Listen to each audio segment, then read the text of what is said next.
சேர்ந்தாள் என்கின்ற இந்த செய்யுளைத்தான் நாம கடந்த திருக்கூட்டத்திலே சிந்தனை செய்வோம். அதனுடைய தொடர்ச்சியை இப்பொழுது நாம் சிந்திப்போம். பெருமாட்டி உமாதேவியார் கைலை விட்டு நீங்கி இமயமலை செல்லுகிறார். இமயமலையினுடைய அழகை இங்கே ஆசிரியர் சில பாக்கள்ல ரொம்ப அருமையாக உரைத்திருக்கிறார். அது ஒரு 2 பாடல் நாம பார்ப்போம். வள்ளியன் கடகரி வடியின் வீழ்தரு துள்ளியம் பனிமழ் மழை சோனை சூழ்தலால் எள்ளரும் தன்னை சேர் இமயமால்வரை வெள்ளியங்கிரியன விளங்குகின்றது.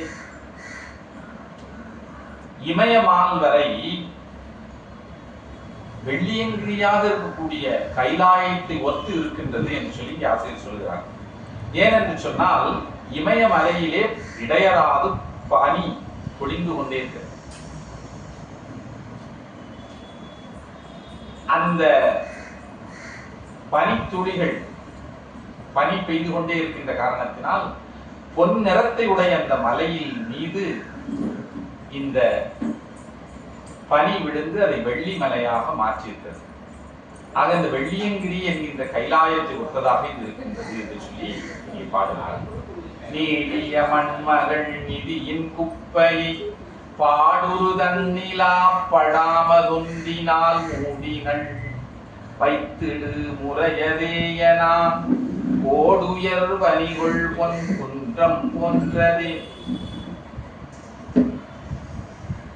மண் மகளாக இருக்கக்கூடிய பூமாதேவி தன்னுடைய நிதிகளை எல்லாம் ஒரு இடத்திலே குப்பையாக கொட்டினாள். அந்த இடம் தான் இமயமலை. தன்னிடத்தில் இருக்கக்கூடிய எல்லா நிதியின் குப்பையை பாடொரு தன்னிலா படாம் ஒன்றினாள் மூடினாள். அந்த குப்பையின் மீது ஒரு வெண்ணிறமான துணியினாலே மூடி வைத்திருக்கிறாள். அதுபோல இந்த இமயமலை இருக்கிறது. அதாவது இந்த இமயமலை பொன், முழுக்க முழுக்க பொன்னிறமாக உள்ளது. அது பொன் என்று வர்ணித்து அதன் மேல் படர்ந்திருக்கக்கூடிய பனி வெண்ணிறமாக இருக்கிறது. அதை வந்து சுவாமிகள் எப்படி சொல்லுகிறார்னு சொன்னா, இந்த நிலமகள் தனது செல்வத்தை எல்லாம் ஒரு வெண்ணிற ஆடையினாலே மறைத்து வைத்தது போல இருக்கின்றது. அப்பேற்பட்ட ஒரு செல்வச் செழிப்புடைய அந்த மலை முழுக்க முழுக்க பொன்னால் ஆகிய மலை என்று சொல்லி ஆசிரியர் அதனை சிறப்புற எடுத்துரைக்கிறார். அப்பேற்பட்ட அந்த மலைக்கு உலகத்திற்கெல்லாம் தாயாக இருக்கக்கூடிய அம்பிகை செல்லுகிறாள். விண்ணவரதி கடல் கடைந்த வெண்ணை உள் அன்னலம் பாக்கடல் அமுதம் வைத்தன கண்ணகன் பெரும்பனி கவைய வெப்பின் மேல் முன்னிறை புனல் தடம் ஒன்று வையிற்றே.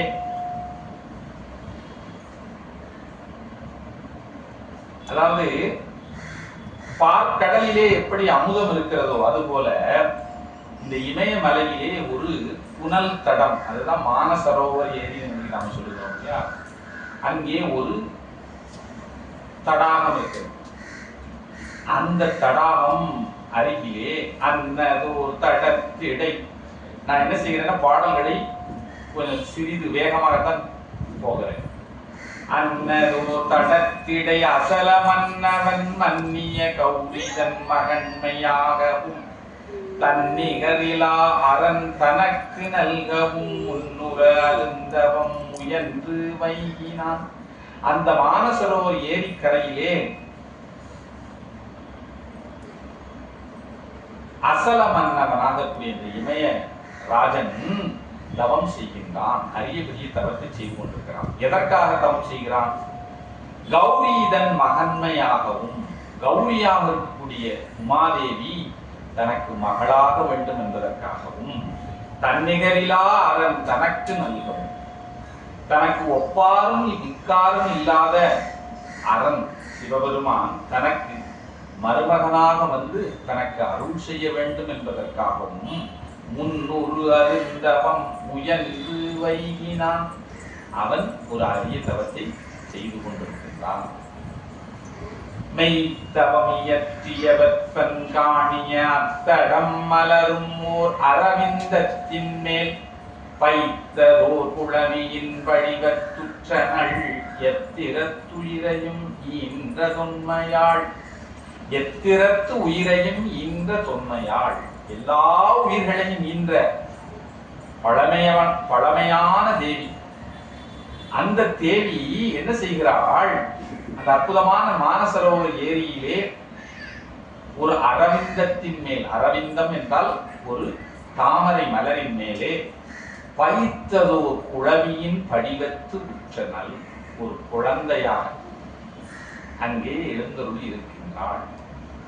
ஒரு தாமரை பூ, அந்த பூவுக்குள்ள ஒரு குழந்தை, அழகான பெண் குழந்தை. அந்த குழந்தை யார்? எத்திரத்து உயிரையும் ஈன்ற தொன்மையாள், எல்லா உயிரையும் ஈன்ற அன்னையாக இருக்கக்கூடியவள் இங்கே ஒரு குழவியா. குழவி என்றால் பச்சை குழந்தைன்னு சொன்னோம் இல்லையா, ஆங்கிலத்தில் இன்ஃபன்ட் அப்படின்ற வார்த்தையை பயன்படுத்துறாங்க. சிறு குழந்தை, பிறந்த குழந்தை, குழந்தையாக அந்த மலரின் மேல் அம்மையார் இருக்கின்றாள். ஆங்கவள் கண்டு வெப்பன் அடியனின் பொருட்டால் அம்மை, அதை கண்டு வெப்பனாக கூடிய மலையரசன் அம்மை நீங்கினள் போலும் முக்கண் நிருமலன் தன்னை, மலமற்றவனாக இருக்கக்கூடிய முக்கட்பெருமானை என் பொருட்டாக அன்னை நீங்கினள் போலும், அவன் அந்த பெருமானை விட்டு பிரிந்து இங்கே எழுந்தருளிருக்கின்றாள் போலும் என்று ஏங்கினன் தனது நோன்புக்கு இறங்கினன் இவைகள் ஈசன் ஓங்கு பேரருளே என்னா உவகையங்கடல் உட்பட்டான். அந்த இமயத்து அரசன் அதை நினைந்து கண்ணீர் சொரிந்தான். இச்செயலால் சிவபெருமானுடைய அருளை நான் பெற்றுவிட்டேன் என்று அந்த மகிழ்ச்சி கடலிலும் அவன் திளைத்தான். திளைத்து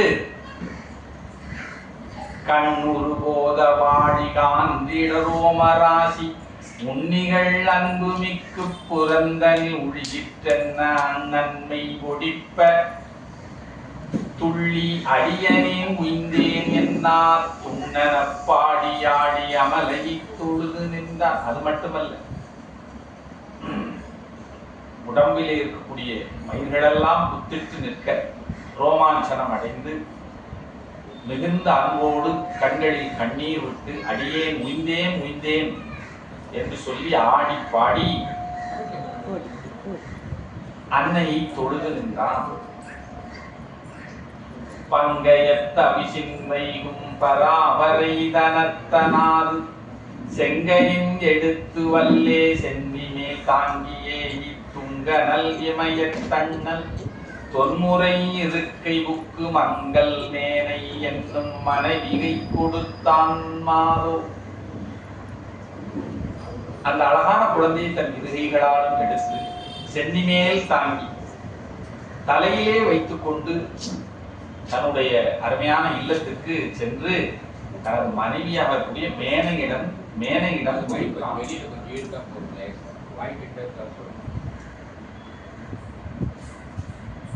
இமய அரசனுடைய மனைவியினுடைய பெயர் மேனை. தன்னுடைய மனைவியாக கூடிய மேனையின் கரத்தில்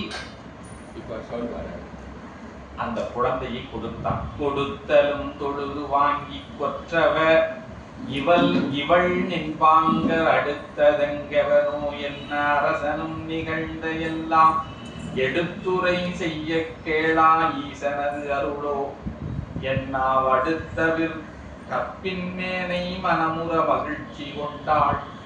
சுரந்தன கும்பை பாலும் துண்ணன ஒளிகிற்றெங்கும் பரந்தன பொடிப்பின் போர்வை பறைதனது அருளே உள்ளம் நிரந்தன கவலையாவும் நீங்கின பவம் முன்னுள்ள கரந்தன இமயத்து அண்ணல் காதலி தனக்கும் மாது. அந்த குழந்தை எப்படி இந்த குழந்தை உங்களுக்கு கிடைத்தது என்று சொல்லி மேனை தனது கணவனாக கூடிய இமயராஜனிடம் கேட்கின்றாள். இமயராஜன் மானசரோவர் ஏரியிலே நான் தவம் செய்து கொண்டிருக்கும் பொழுது அந்த அற்புதமான அந்த தடாகத்தில் ஒரு பெரிய தாமரை, அந்த தாமரையின் நடுவிலே இந்த குழந்தை அடியேனுக்கு கிடைக்கப்பட்டது. இது எல்லாம் வல்ல உமையன்னையே யா சிவபெருமானுடைய அருளினாலே நமக்கு இந்த குழந்தை கிடைத்திருக்கிறது என்று சொல்லி நிகழ்ந்தவற்றை எல்லாம் எடுத்து சொல்லியிருக்கிறான். அதை கேட்டு அவனுடைய மனைவியாக இருக்கக்கூடிய மேனை மிகுந்த மகிழ்ச்சி அடைந்து இது ஈசனது அருளே, எல்லாம் வல்ல பெருமானுடைய அருளே என்று மனமுற மகிழ்ச்சி கொண்டாள். மனதிலே மிகுந்த மகிழ்ச்சி அடைந்தாள். சுரந்தன பொங்கை பாலும், அவளுக்கு உடனே பால் சுரந்தது. இது நாம் இங்கே முக்கியமா புரிந்து கொள்ள வேண்டும் ஒரு விஷயம் என்ன என்று சொன்னால், இமயத்து ராஜனாக இருக்கக்கூடிய அந்த பர்வதராஜனுக்கு அம்பிகை மகளாக வந்தாள். ஆனால் அம்பிகை நம்மை போல வயிற்றிலே 10 மாதம் இருந்து ஜனித்த ஒரு குழந்தை அல்ல. அதை நாம் உணர்ந்து கொள்ள வேண்டும். அது ஏனென்று சொன்னால், அப்படி கருவாய்ப்படக்கூடிய ஒரு உயிர் வர்க்கத்தை சேர்ந்தவள் கிடையாது அம்பிகை. இது பெருமானுடைய அம்சம் இல்லையா? ஆகையினாலே ஒரு குழந்தையாக அந்த அரசனுடைய தவத்திற்கு மெச்சி அவனுக்கு ஒரு குழந்தையாக தன்னுடைய அருளினாலே வருகிறாளே ஒழிய, அதற்காக நாம் குழந்தை என்று சாதாரணமாக கருதக்கூடிய நிலையில் இல்லை. அதை நாம் உணர்ந்து கொள்ள வேண்டும். ஆகையினால்தான் இங்கே நம்முடைய புராணத்துல ரொம்ப தெளிவாக சொல்லியிருக்கிறாங்க, அம்பிகை ஒரு தாமரை மலரிலே குழந்தையாக இருக்கிறார். தாமரை மலரிலே குழந்தையாக இருந்த அந்த அம்பிகையை கொண்டு போய் தன்னுடைய மனைவியிடம் கொடுக்கின்றான் பர்வதராஜன். வயிற்றிலே சுமந்து பெறவில்லை. அப்படி இருக்கும் பட்சத்திலே ஒரு பெண்ணுக்கு எப்படி பால் சுரக்க முடியும்? சயின்டிபிக்கா நம்ம சொன்னோம்னா அது சாத்தியம் இல்லை.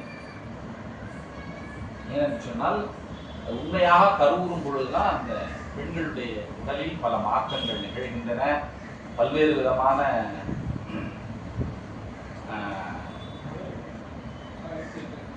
அதற்கு உறுதுணை செய்யக்கூடிய ஹார்மோன்ஸ் எல்லாம் சுரக்குதுன்னு சொல்றாங்க இல்லையா? அதன் பின்னர் பேறுகாலம் முடிந்து குழந்தை பெற்ற பின்னர் தான் பால் சுரக்கும். இதையெல்லாம் உடம்பிலே நடக்கக்கூடிய மாற்றங்கள். ஆனா இங்கே மேனையாகப்பட்டவள் கருவில் சுமக்கவில்லை. 10 மாதம் சுமந்து வயிறு நோக வலித்து அந்த குழந்தையை பெறவில்லை. அப்படி இருந்த பொழுதும் அவளுக்கு பால் சுரந்தது. ஏன் பால் சுரந்தது என்று சொன்னால், அது அம்பிகையினுடைய அருளினால். அதை நாம் மறந்து கொள்ள வேண்டும்.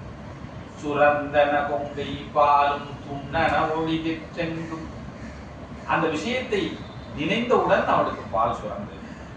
ஆக அந்த தாய்மையை மேனை அடைந்தாள் என்பதைத்தான் இதை சுட்டி காட்டுகிறது. அதற்கு அப்புறம் பரந்தன பொடிப்பின் போர்வை பறைதனது அருளே. அப்பொழுது அவள் உடம்பிலே ரோமாஞ்சனம் ஏற்பட்டது. மேனை நினைக்கின்றாள், இது பறைதனது அருளே, பராசக்தியாக இருக்கக்கூடிய அம்பிகையினுடைய அருளே என்று நினைந்து, உள்ளம் நிரந்தன கவலையா, என்னுடைய உள்ளத்திலே இருக்கக்கூடிய கவலைகள் எல்லாம் நீங்கிற்று. நீங்கின பவம், என்னுடைய பிறவி தொலைந்தது. உன் உள்ள கரந்தன இமயத்தண்ணல் காதலிதனக்கும் மாறி, அந்த இமயத்து அண்ணலாக இருக்கக்கூடிய அந்த பர்வதராஜனின் மனைவிக்கு அன்றோடு இவையெல்லாம் நீங்கி அவளுக்கு முக்திக்கு உரிய நிலையை அடைந்தாள் சொல்லுகிறார் வியாசர். பரிபுரம் தண்டை, இப்போ அந்த குழந்தையை எடுத்து எப்படியெல்லாம் அதற்கு அணிகலன்களை எல்லாம் கொடுக்கிறார்கள் இந்த செய்தியில சொல்லியிருக்கிறார். பரிபுரம் தண்டையம் பொன் பாடகம் பாதசாலம் விரவிய தொடியே சங்கு வியன்மணி சுட்டியாரம் அரிகெழு மதானி பொந்தோடு அங்கதம் பிறம் சாத்தி வரையுரள் தனப்பால் ஆத்தி வரம்பெரு காப்பு நேர்ந்தாள். என்னென்ன குழந்தைகளுக்கு என்னென்ன ஆபரணங்களை அணிகிறார் மேனை என்பதை இங்கே சொல்கிறார். பரிபுரம், பரிபுரம்னா காலிலே அணியக்கூடிய சிலம்பு. தண்டை, தண்டை அதுவும் காலில் போடக்கூடிய இன்னொரு ஆபரணம். அம்பொன் பாடகம், பாடகம் அதுவும் ஒரு ஆபரணம். அது பொன்னாலாகிய பாடகம், பொன் பாடகம் என்று சொல்லுகிறார். பாதசாலம், பாக்சாலம் என்பது கிண்கிணி, அதுவும் காலிலே அணியக்கூடிய ஒரு ஆபரணம். காலில் மட்டும் என்னென்ன இருக்கு பாருங்க. சிலம்பு, தண்டை, பாடகம், பாதசாலம், 4 விதமாக சொல்லுகிறார். விரவிய துடியே, அதற்கு பின்னர் விரவிய துடியே சங்கு வியன் மணி சுட்டி, சங்கு வளையல்கள் பொன் வளையல்கள் அணிகிறார்கள். வியன்மணி சுட்டி யாரம், நெத்தி சுட்டி மிகுந்த மணிகளால் பதிக்கப்பட்ட நெத்தி சுட்டி. நெத்தி சுட்டியில நவமணிகள் பதிக்கப்பட்டிருக்கின்றன. அப்பேற்பட்ட நெத்தி சுட்டி. அரிகளு மதானி,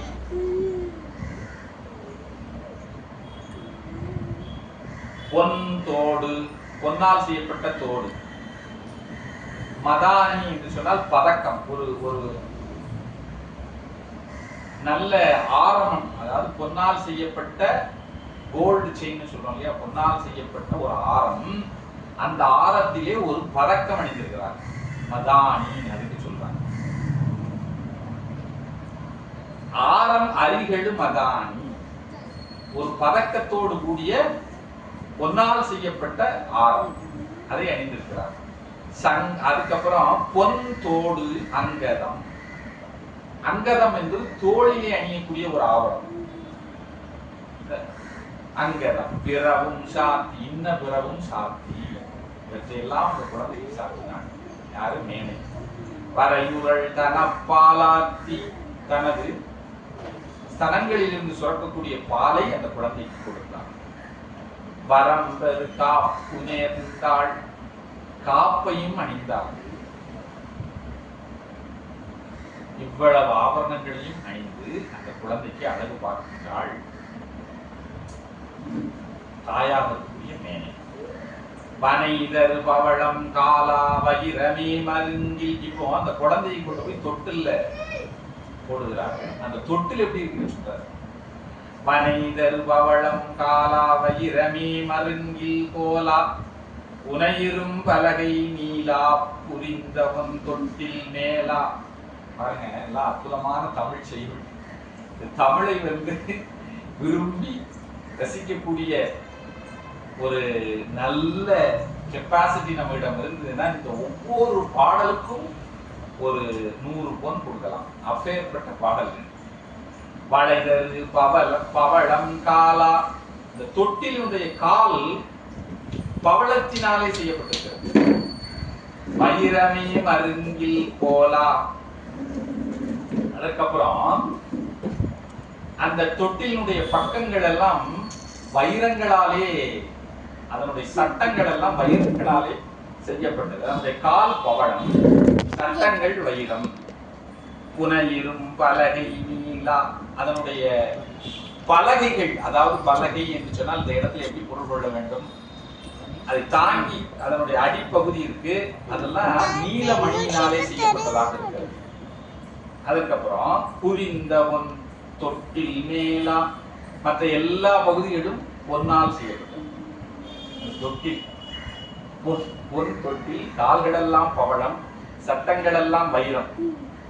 இப்போ வேல்யூவேஷன் இன்னைக்கு பண்ணி பார்த்தீங்கன்னா அந்த தொட்டில் மட்டுமே கோடிக்கணக்கான ரூபாயை தாண்டும்.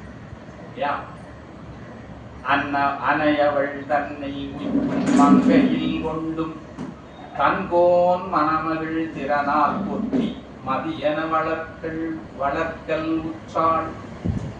அப்படி அந்த தொட்டிலே வைத்து தாளாட்டி தன் கைகளிலே எடுத்துக்கொண்டு அந்த குழந்தை என்னெல்லாம் செய்வாங்களோ அதையெல்லாம் இங்க சொல்லி காட்டுகிறார் ஆசிரியர். இந்த தொட்டிலே இடுகிறாள், தன்னுடைய கைகளிலே ஏந்திக் கொள்ளுகிறாள். தனது கணவனாக இருக்கக்கூடிய பர்வதராஜனின் மனம் மகிழும்படியாக அந்த குழந்தையை காண்பித்து வளர்வரை போல வளர்க்கின்றாள் என்று சொல்லி இங்கே ஆசிரியர் இந்த செய்தியுள்ள சொல்லுகிறார். மண்ணுயிர் புவனம் ஏனை மற்றுள பொருளுக்கு எல்லாம் அன்னையாய் உதவி நாடும் அவற்றினை வளர்த்து நிற்பாள் தன்னையும் வளர்ப்பாருண்டோ.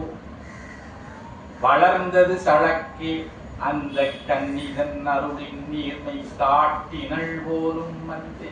ஒரு அற்புதமான செய்யுளை இங்கே ஆசிரியர் சொல்லுகிறார் கச்சியப்ப சிவாச்சாரியார். மண்ணுயிர் புவனம் ஏனை மற்றுள பொருளுக்கு எல்லாம் அன்னை. இந்த உலகத்தில் இருக்கக்கூடிய எல்லா உயிர்களுக்கும் அது சரம் அசரம் இருக்கு இல்லையா, அசையக்கூடிய பொருள் அசையா பொருள், நிற்பது நடப்பது, இப்படி எல்லா பொருளுக்கும் ஏனை மற்றுள்ள பொருளுக்கு எல்லாம் அன்னையாய் உதவி. அன்னையாக இருக்கக்கூடிய அந்த பெருமாட்டி நாடும் அவற்றினை வளர்த்து நிற்பாள். இந்த உலக உயிர்களை எல்லாம் வளர்க்கக்கூடிய தாய். அந்த தாய் தன்னையும் வளர்ப்பாருண்டோ. அந்த தாயை வளர்ப்பவர்கள் யாராவது உண்டா? வளர்ந்தது சழக்கே. சழக்கு என்று சொன்னால் பொய் என்று அர்த்தம். அப்படி அன்னை இந்த உலகத்தை எல்லாம் வளர்க்கக்கூடிய தாய், அவள் வளர்ந்தாள் என்று சொன்னால் அது பொய் அப்படின்னு சொல்றார். வளர்ந்தது சழக்கே அந்த கன்னிதன் அருளின் நீர்மை காட்டினள் போலும் மந்தே.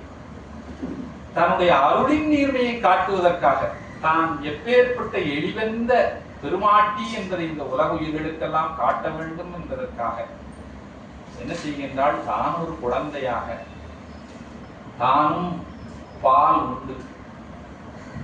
குழந்தைக்குரிய அந்த ஒரு குழவியாக இருக்கும்போது ஒரு குழந்தை என்னென்ன அங்க சேஷ்டைகளை எல்லாம் செய்யுமோ அதையெல்லாம் செய்து கொண்டு ஒரு குழந்தையாக வளர்க்கிறாள்.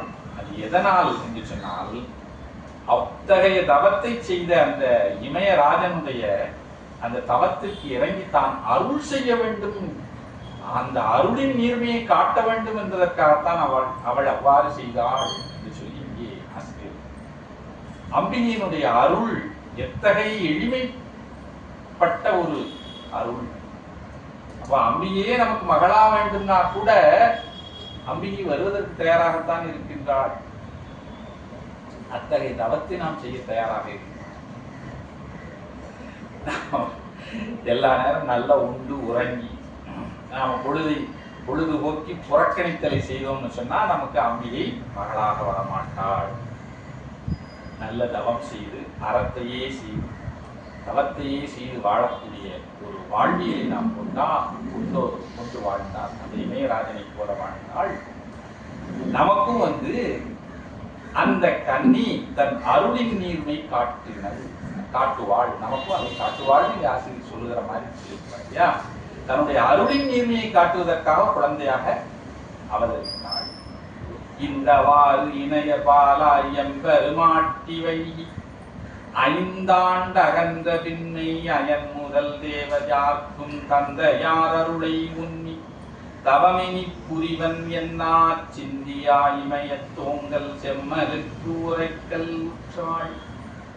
5 ஆண்டு வரைக்கும் அந்த குழந்தை எப்படி, அந்த குழந்தையினுடைய அந்த அதாவது புறநானூற்றிலே ஒரு செய்யுள் இருக்கிறது. பாண்டியன் அறிவுடை நம்பி என்கிற ராஜா எழுதிய ஒரு செய்யுள். இந்த ராஜாவுக்கு ரொம்ப காலமா குழந்தையே இல்லை, அதன் பின்னர் குழந்தை பிறந்ததுன்னு சொல்லுவார். அந்த ராஜா ஒரு செய்யுள் பாடியிருக்கார். அந்த படைப்பு பல படைத்து பலரோடு உண்ணும் உடைப்பெறும் செல்வராயினும் இடைப்பட குறுகுறு நடந்து சிறுகை நீட்டி இட்டும் தொட்டும் கப்பியும் தொடர்ந்தும் நெய்யுடை அடிசில் மெய்வட விதிர்த்தும் மயக்குறு மக்களை இல்லோர்க்கு மயக்குறை இல்லை தாம் வாழும் நாளே என்று சொல்லி அந்த பாடல். அந்த குழந்தையினுடைய அது எப்படியெல்லாம் செய்யும்னு சொல்றார். இவர் ஒரு பெரிய ராஜா, படைப்பு பல படைத்து பலரோடு உண்ணும் உடைப்பெறும் செல்வர். காலையில டிஃபன் இந்தியாவில், மத்தியானம் லஞ்சு சிங்கப்பூர், இரவு டின்னர் ஜப்பான் டோக்கியோல. அப்படி வாழக்கூடிய அளவுக்கு ஒரு உடைப்பெறும் செல்வர், பலரோடு உண்ணும் உடைப்பெறும் செல்வர். லஞ்ச் வந்து புட்டினோட, டின்னர் வந்து ட்ரம்போட, அந்த மாதிரி. அப்பேற்பட்ட ஒரு செல்வரா இருக்காருன்னு வச்சுக்கோங்களேன். அப்படிப்பட்ட உடைப்பெரும் செல்வர் ஆயினும் இடைப்பட குறுகுறு நடந்து, இதெல்லாம் வந்து அந்த தமிழ்ல அழகா படிக்காங்க. குறுகுறு நடந்து சிறுகை நீட்டி இட்டும் தொட்டும் கவ்வியும் துளந்தும் நெய்யுடைய அடிசில் நெய்வடவு. இந்த குழந்தை என்னெல்லாம் செய்யுது? குறுகுறு நடந்து, அப்படியே அதனுடைய நடை, அந்த குழந்தையினுடைய நடையை நாம் ரசிக்க தெரிந்ததாக. குறுகுறு நடந்து சிறுகை நீட்டி, கையை நீட்டி, அந்த அந்த குழந்தை கை நீட்டுவதே ஒரு அழகு இல்லையா? அதுக்கப்புறம் நெய்யுடைய அடிசி, நெய் அன்னம், நெய்யோடு சேர்ந்து பிணைந்த வைத்திருக்கக்கூடிய அன்னம், அந்த அன்னத்தை இட்டும் தொட்டும் கவ்வியும் துளந்தும், அந்த குழந்தை என்ன செய்கிறது? கையை இடும், கவ்வும், தொடும், துளந்தும். துளந்தும்னா நல்லா கையை விட்டு அழையும். இட்டும் தொட்டும் கவ்வியும் துளந்தும் நெய்யுடைய அடிசில் மெய்வட உதிர்த்தும். அது மட்டும் இல்ல, சாப்பிடுற உடம்புல எல்லாம் பூசிக்கிடும். மெய்வட உதிர்த்தும் மயக்குறு மக்களை, எல்லோருக்கு அப்படி மயக்கத்தை செய்யக்கூடிய மக்களை பெறாதவர்களுக்கு, அவர்கள் படைப்பு பல படைத்து பலரோடு உண்ணும் உடைப்பெரும் செல்வராயும் மயக்குறு மக்களை எல்லோருக்கு பயக்குறை இல்லை தாம் வாழும் நாளை. அவர்கள் வாழ்வதற்கே பயன் இல்லைன்னு சொல்லிட்டார் பாண்டியன் அறிவுடையன். திருவள்ளுவர் என்ன சொல்றாருமா? குழல் இனிது யாழ் இனிது என்ப தம் மக்கள் மழலை சொல் கேளாதவர். யார் வந்து இந்த புல்லாங்குழலுடைய ஓசை இனிமையாக இருக்கிறது, வீணையினுடைய அந்த ஒலி இனிமையாக இருக்கிறது, யார் சொல்லுவா தெரியுமா? தன்னுடைய குழந்தையினுடைய மழலை சொல்லை கேளாதவன் தான் சொல்லுவான் அப்படின்றார். என்ன அருந்துதான் சொல்ற பாருங்க. அப்ப குழலையும் யாழையும் பழித்த, யாழை பழித்த மொழியால் அம்பிகையை சொல்லுவாங்க. அம்பிகை பேசினா யாழ் தோத்து போகும் அப்படின்னு சொல்லி அந்த அம்பாளுக்கு பேர் யாழை பழித்த மொழியாள். இங்கே திருவள்ளுவர் என்ன சொல்கிறார்? குழந்தையினுடைய மழலை சொல் அவங்க பெற்றோருக்கு எப்படி இருக்குன்னா அந்த யாழை விடவும் இனிமையாக இருக்கும். அமிழ்திலும் ஆற்ற இனிதே தம் மக்கள் சிறுகை அளாவிய கூழ். இது திருவள்ளுவர் சொல்ற. தன்னுடைய மக்கள் தன்னுடைய சிறிய கையினாலே அளாவி கொடுத்த கூழ் இருக்கிறது, அது எப்படிப்பட்ட இனிமையோடு இருக்கும் அப்படின்னா அமிழ்திலும் ஆற்ற இனிதே, அமிழ்தத்துக்கு காட்டும் இனிமையாக இருக்கும் இல்லையா? அப்படின்னா நம்முடைய ஆசிரியர்கள் அந்த குழந்தை பேச்சு, அந்த குழந்தையினுடைய விஷயங்களை சொல்லுறார் இல்லையா? அதனால் கிடைக்கக்கூடிய இன்பம், குழந்தையை பெறுதலினால், அதை வளர்த்தலினால் கிடைக்கக்கூடிய இன்பம் யாருக்கு கிடைக்கும்? குழந்தைக்கு கிடையாது, பெற்றோர்களுக்கு தானே. ஆகையினால்தான் குழந்தைக்காக இயக்குகிறார்கள். பல கோயில்களுக்கு போய் தவம் செய்து குழந்தையை பெறுகிறார்கள். ஏன் அப்படின்னு சொன்னா பயக்குறை இல்லை காம்பாடு. அப்பேற்பட்ட குழந்தையாக பிறந்து மிகுந்த தவம் செய்த இமயராஜனுக்கு அந்த குழந்தையினால், அந்த குழந்தை பேச்சினால் என்னென்ன ஆனந்தம் கிடைக்க வேண்டுமோ அதையெல்லாம் அம்பிகை கொடுத்தாள். எத்தனை வயசு வரைக்கும்? 5 வயது வரைக்கும் தான். அதோட போட்டா அவருடைய அந்த பேலன்ஸ் முடிவுச்சு. அதெல்லாம் என்ன பண்ணா 5 ஆண்டு இந்தவாறு இணையர் பாலாய் எம்பெரும் ஆட்டி வைகி, அவர்களிடத்தில் எம்பெருமாட்டி இப்படி அவர்களை ஒரு குழந்தை எப்படியெல்லாம் மகிழ்விக்குமோ அப்படியெல்லாம் மகிழ்வித்து 5 ஆண்டு அகன்ற பின்றை அயன் முதல் தேவர் யார்க்கும் தந்தையார் அருளையும் நீ. அயன் முதல் தேவர் யார்க்கும், பிரம்மா முதலிய தேவர்கள் எல்லோருக்கும் தந்தையார் அருள், அவருடைய தந்தையாராக இருக்கக்கூடிய சிவபெருமானுடைய அருளை மனதிலே நினைத்து தவம் இனி புரிவன், நான் இனி தவத்தை செய்ய போகிறேன் என்று சொல்லி சிந்தியா இமயத்தோங்கல் செம்மலுக்கு உரைக்கல் உற்றாள்.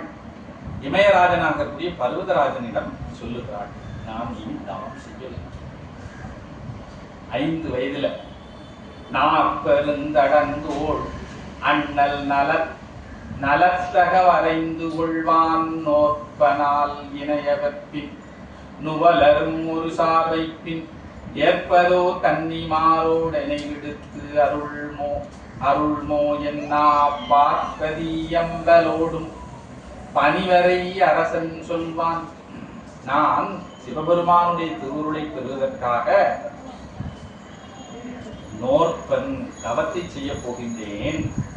அதற்கு உரிய கன்னிமார்களோடு, இந்த அம்மாவுக்கு வயசு 5 ஆகிறது, அதற்கு ஏற்பது ஒரு கன்னிமாரோடு என்னை விடுத்து ஒரு சார் வைப்பின் அருள்மோ, ஒரு நல்ல இடத்திலே என்னை விட்டு அந்த தவத்தை செய்வதற்கு உரிய பக்குவமுடைய கன்னிமார்களோடு என்னை விடுத்து அருள்மோ, என்னை விட்டுட்டு போயிடுங்க. 5 வயது பிராயத்திலே அம்பிகை சொல்லுகின்றாள். உடனே அரசன் சொல்லுகிறான். என்ன பதில் சொல்றான் பாருங்க. அன்னை கேள், தன்னுடைய மகளை பார்த்து சொல்லுகிறான். அன்னை கேள், எம்மின் நீங்கி அருந்தவம் ஆற்றற்கு ஒத்த இன்னரோர் பருவம் வந்தால், என்னை விட்டு நீங்கி தவம் செய்வதற்குரிய பருவம் இது அல்ல. ஆண்டும் ஓர் 5, உன்னுடைய வயது 5 தான். நின் உடல் பொறாதால், உன்னுடைய உடம்பு தாங்காதுமா. இன்று இந்நிலைமை தகுதி என்ன, இந்த எண்ணத்தை கைவிடு. இந்த எண்ணத்தை தவம் செய்ய வேண்டும் என்கின்ற எண்ணத்தை கைவிடு. கன்னிகை நகைத்து கேள்மோ இதர கடல் முற்றாள். இவ்வாறு அம்பிகை, இவ்வாறு இமயராஜன் சொல்லுகின்றான். அதற்கு அம்பிகை பதில் உரைக்கின்றார். அதை அடுத்து செய்யுள்ளார்கள். ரொம்ப முக்கியமான செய்யும். இதற்கு அம்பிகையினுடைய பதில் என்ன நம்ம பார்க்கணும் இல்லையா? அரசன் சொல்லுகிறான், உனக்கு வயது 5, உடம்பு தாங்காது, இந்த எண்ணத்தை கைவிட வேண்டும் தாயே என்று சொல்லி, ஈசனை காப்பன் நல்லால் யாரையும், அம்பிகையினுடைய முதல் பதில் எனக்கு ஏதேனும் தீங்கு வந்துவிடும் என்று சொல்லித்தான் நீ தவம் செய்ய வேண்டாம் என்று சொல்லுகின்றார். அதுக்கு பதில் சொல்லுகிறார். ஈசனை காப்பன் நல்லால் யாரையும் பிறரால் தம்பால் ஆசர போற்றலாகாது. ஈசன் ஒருவனே